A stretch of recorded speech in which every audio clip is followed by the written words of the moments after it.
Kuri wa gatatu igenekerezo rya 24 Ruheshi 2026 burongozi bwa komine Gitega bufadikanije n'amashirahamwe ajejwe kwegeranya imicafu no kugira isuku muri komine ya Gitega bwatunganije ibikorwa vyo gusukura igisagara mu ntumbero yo gutsimbataza isuku n'isukura ry'igisagara ca Gitega hamwe no guhimbaza indwi hariwe ibidukikije. Ivyo bikorwa vyitabiriwe kandi n'abakozi bo mu buzi butandukanye bo mu ntara ya Gitega hamwe n'ugwaruka rwo mu mashure atandukanye. Mutantera wa komine Gitega Jacques Nduwimana mwijambo ryiwe yashikirije abitavye ivyo bikorwa yamejeje ko gusukura aho abantu baba canke bakorera atari uguhitamwo ahubwo n'itegeko rikwiye kubahirizwa na bose. Yibukije kandi ko hari n'itegeko shikiranganje rijejwe isuku n'isukura ritegekanya amahadabu ku bantu bose birengagiza amabwirizwa ajanye n'isuku n'isukura. Yasiguye ko ubu batakiri mu gihe cyo guhimiriza gusa ahubwo ubu ngo binjiye mu kiringo cyo gusuzuma ko abene gihugu bariko bashira mu ngiro ibitegekanywa n'iryo tegeko. Yaboneho no gushima intambwe imaze gutegwa mu mugambi wo gusasa amabuye ya pavage mu bice bitandukanye by'igisagara ca Gitega. Jacques Nduwimana yakebuye abataratangura ivyo bikorwa vyo gusasa ayo mabuye abamenyesha ko mu minsi iri imbere hazorungikwa abasuzuma kubavyirengagije maze hafatwe ingingo zibereye ku bazoba batubahirije ivyasabwe. Yashimiye kandi abamaze gushitsa ivyo bisabwa asaba n'abandi kwikebuka bagakurikiza ivyasabwe kugira ngo birinde gucibwa ihadabu.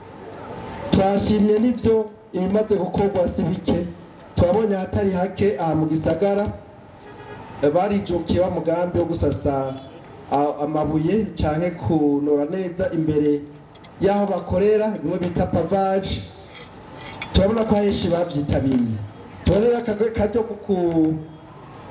kuha ubutumwa bwa nyuma abatarabikora tubamenyesha yuko vuba bwango tuzorungika umuntu usanzwe ubikejwe wagenewe na komine kugira ngo utange iherutso.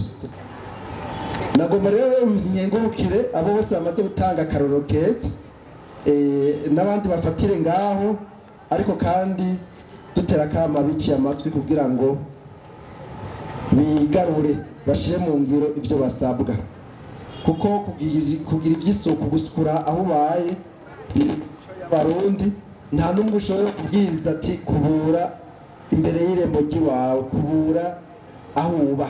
Ibyo dukwiye kumenya yuko biri mu mico n'imigenzo y'igihugu kandi n'amategeko arabidutegeka, so guhitamo rero kubikora cyane kutabikora. Kubijanye n'umunsi mukuru wo kwikukira ku Burundi wegereje yasavye abene gihugu kugira isuku mu ngo zabo no gusiga amazu yabo cyane cyane kubegereye hafi y'amabarabara makuru kugira ngo uwo munsi mukuru uzohimbazwe igisagara gisa neza. Dusharize amazu yacu mukasiga amarangi no gushirako amabendera mashasha kugira ngo umunsi mukuru uzogere turi muri komine y'Umwakaka dufise akanyamuneza aho twibuka umunsi mukuru kwikukira kw'igihugu cacu cyiza cy'u Burundi. Ku ruhande rwiwe Alice Shimirimana umuhanuzi wa Buramatari mu vyajejwe harimo imibano yashimisho gikorwa cyo gusukura igisagara ca Gitega catunganijwe na komine ya Gitega. Yameheje ko isuku n'isukura bikwiye kuba umugenzo wa misi yose aho kuba igikorwa c'igihe gito. Yahamagariye kandi abene gihugu kwama bitwaririka isuku ryo ku mubiri no mu ngo zabo kugira ngo bakingire amagara yabo kandi birinde amahadabu ategekanijwe ku batubahiriza amabwirizwa ajanye n'isuku n'isukura.